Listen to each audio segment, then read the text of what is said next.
Bon après-midi à tous et à toutes.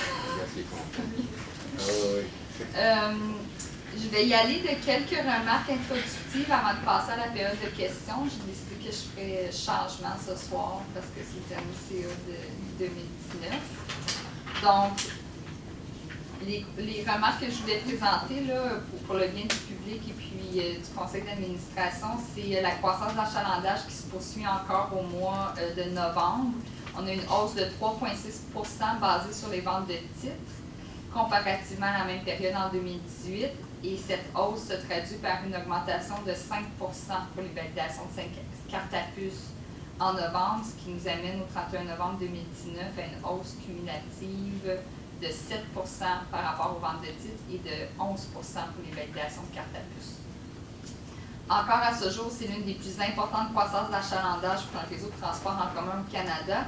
Et comme j'ai mentionné par le passé, un des plus grands défis est de répondre à cette demande.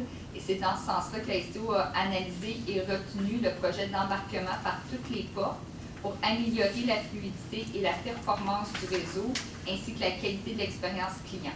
Donc cet après-midi, le conseil d'administration approuvera la première étape de ce projet qui se chiffre à près de 2 millions, admissible à une subvention de 75 % dans le cadre du programme d'aide gouvernementale au transport collectif des personnes du ministère du Transport du Québec.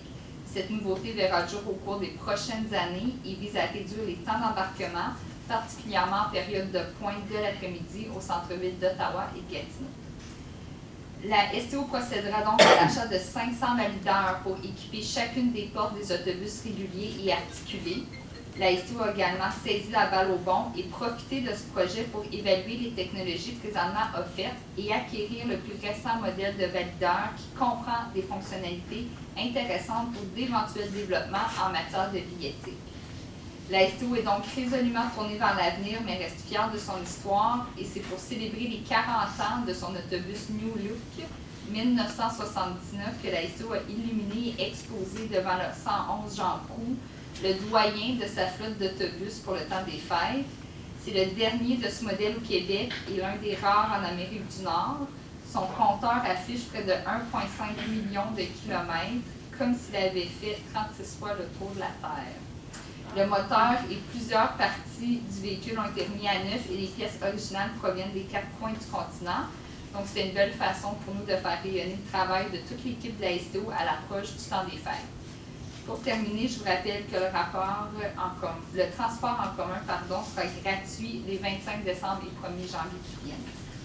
Sur ça, je passerai à la pièce